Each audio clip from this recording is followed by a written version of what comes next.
everyone, welcome back to Morning Footy. Tomorrow, the U.S. men's national team takes on Germany, 2:30 p.m. Eastern. You can watch it on TBS in their final tune-up game before the World Cup. Of course, the Call It What You Want guys will have all the coverage. You can watch it on the Golazo YouTube channel.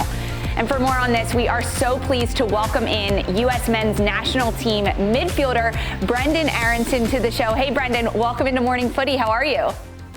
I'm good. How are you guys? We are doing great now because we get to talk to you. And it's been a busy, hectic time traveling with the U.S., playing in these friendlies. And you decided, why not throw in another pretty important day into my schedule? Congratulations are in order. You got married. How the heck did you fit this in?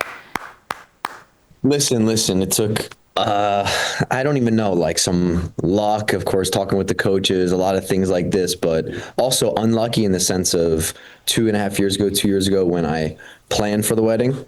We weren't supposed to be reporting till June 1st. So when we found out a couple months ago that we were playing a game on the 31st, that was a bit of a panic station. That was crazy. But, you know, my wife did a great job of kind of getting around it. You know, we also, I mean, I'm very lucky to have had a conversation with the coach in March to kind of figure out what we were going to do, what's the best, you know, game plan for this type of thing. And I even said, like, listen, I'm willing to, you know, put the wedding on standby to come and be a part and make sure that I'm on this team and be a part of things. So he understood, but then he also granted me my wish of, you know, going to my wedding. And that was just just amazing couple of days, I would say. Yeah, Brenden, congratulations. I feel like I've seen you grow up from a young man into a grown man now, and you're part of the club. Get your rings out and show them off to the world. And let's keep the good times rolling, because not only personally for you there's good times, there's also this feel-good feeling with the U.S. men's national team, right? You come off this impressive performance and win against Senegal, but when you take a step back and look at the mood of the camp as a whole, what's the current mood of the entire team heading into the World Cup? Yeah, I would say the mood is definitely very high. I think, you know, listen, we definitely needed a good result against Senegal because the 2 games before that, you know, we weren't at our best. And we knew that, listen, it's not easy because, you know, we don't see each other many times throughout a year. So you kind of come into camp, you need to do all the tactical things that, you know, our coach Mauricio wants to do, you know, do film, all these types of things. And it's just, you're not together all the time. So to come in, and I think the first 1.5 training days were really, really top and a really, really high level. And I think he's seen how much, you know, we're ready to go for this World Cup, and has even talked about, you know, how we've really applied ourselves really well and done really nicely. So I think now getting a great win against Senegal and now going into the Germany game, I mean, of course, Germany is a top country, but, you know, we feel like we can compete with anybody. So it'll be a really good opportunity on Saturday. Yeah, it's cool to hear how tough those training sessions were to replicate these friendlies and the World Cup that you are about to experience. But for you, you've already experienced this, being at the 2022 World Cup with the U.S. team.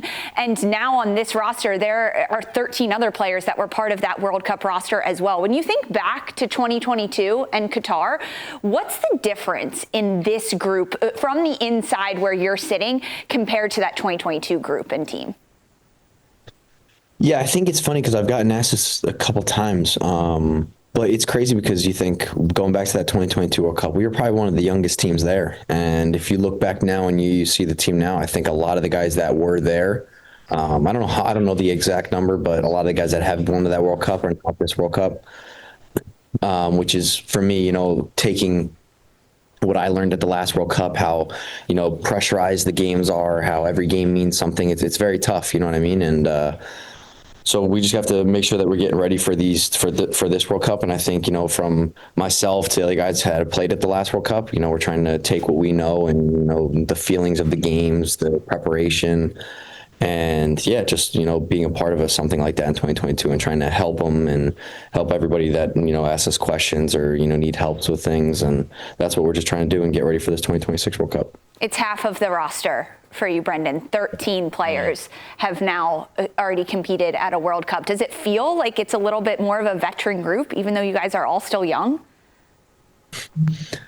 Yeah, it's crazy because, like, I'm not normally, like I said, I like when people come to me. I'm not very outspoken in the sense of how I am as a player and as a person, but, you know, I think also I need to kind of take my leadership role and be also better with it, because I have, of course, a lot of caps for this team. I played in the last World Cup, and that goes for a lot of these guys that maybe aren't very outspoken, but we have to take what we've learned in the last World Cup and try to help everybody in this one. And it's also just exciting to see the guys that weren't in the last World Cup and see how hungry and ready they are for this one. So it's just really special, and I think it's a really good group, and we're so together, we have so much fun together, and I think that's what you need when you're together for, it could be a very long time. I want to take a bit of a step back, because it wasn't smooth sailing coming into this cycle, going into the World Cup. So it's good to see you on this roster getting ready to play in consecutive World Cups, because in September, it didn't work out for you to be on the roster. But then you've been called up for each camp since, and that's a testament to your hard work. So when I think about your relationship with Poch, how is your relationship with Poch now, and how has it grown just over time and just that trust factor and learning each other?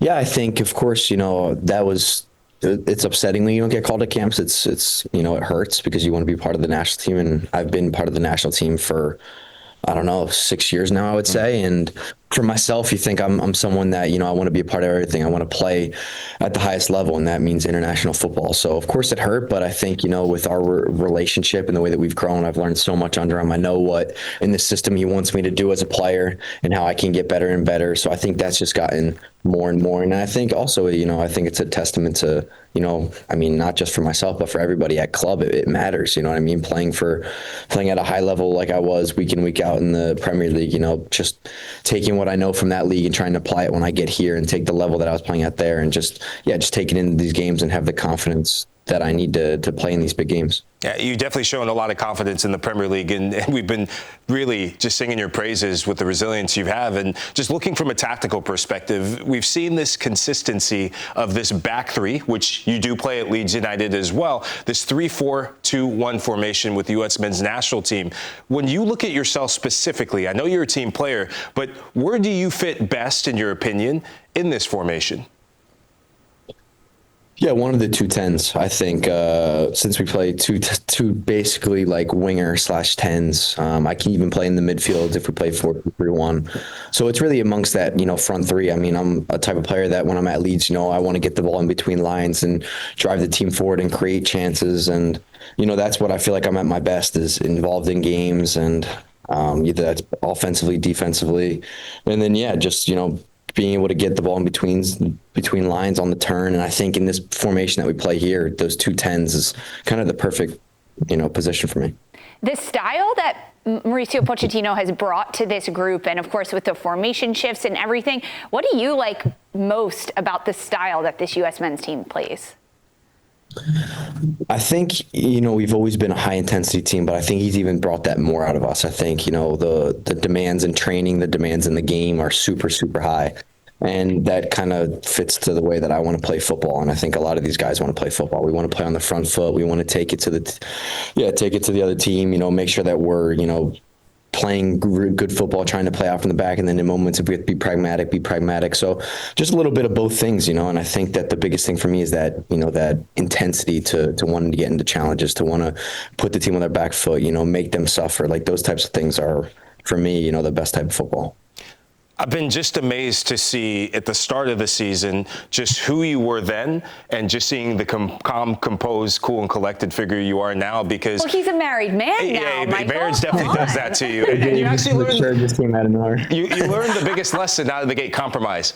Always compromise, or most of the times compromise. Yeah. But just going back to your lead season at the start, it was tough. We talked about the setback with the U.S. men's national team, but it was really tough at Ellen Road. You were getting criticized. There were sometimes fans booing you, but yet you came out on top. How rewarding does it feel to be sitting here getting ready to play for a World Cup, and also knowing you played a massive, massive role in helping Leeds survive in the Premier League and make a run in the FA Cup?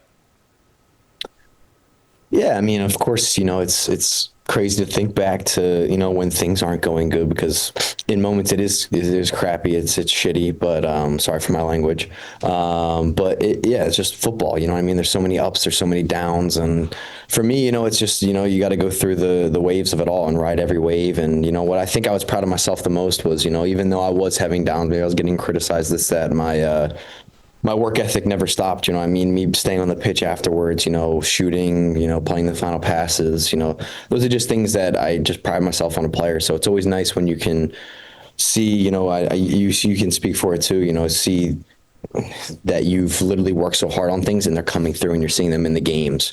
So that's what I was most proud about. And then, for myself and for the team to have the season that we did, going to the FA Cup semifinals, having a chance to, finish in 10th place. We ended up finishing 14th because of the last game. But, I think just having a wonderful season, and that's what I'm most proud of. Now being able to represent my national team and have my last name on the back, it means the most to me. One more game to tune up for this men's team before you start your group play in the World Cup, and it comes against Germany, a tough competition that is going to pose a lot of questions to the U.S. What does the U.S. want to get out of this last friendly against Germany? Yeah, it's a great question. I think for us, I think the biggest thing is, competing at the highest level with a country like Germany. You know what I mean? We're going to go out there and try to win the game and take it to them and play our type of football. So we're going to give it our all, and we're really, really excited for the game. Of course, we have to, tactically take the right approach in moments, in moments we know we're going to have to probably absorb the pressure, maybe sit back in moments. But, when we're trying, what we're going to always try to do is be on the front foot and take it to the team. So we're going to be really ready for what they're going to come with, but just really excited to play against Germany. I mean, we played them, I don't know how many years ago now, but we definitely want to try to get some revenge and go out there and play the best we can. Well, we're excited to watch it, Brenden. Thank you so much for joining us. We appreciate it, and good luck this summer. Yeah, thank you guys. Appreciate it. Good seeing you as always. Thanks, everyone, for hanging with us. Stick here, though. We're going to take a quick break, and we'll be back with more Morning Footy right after this.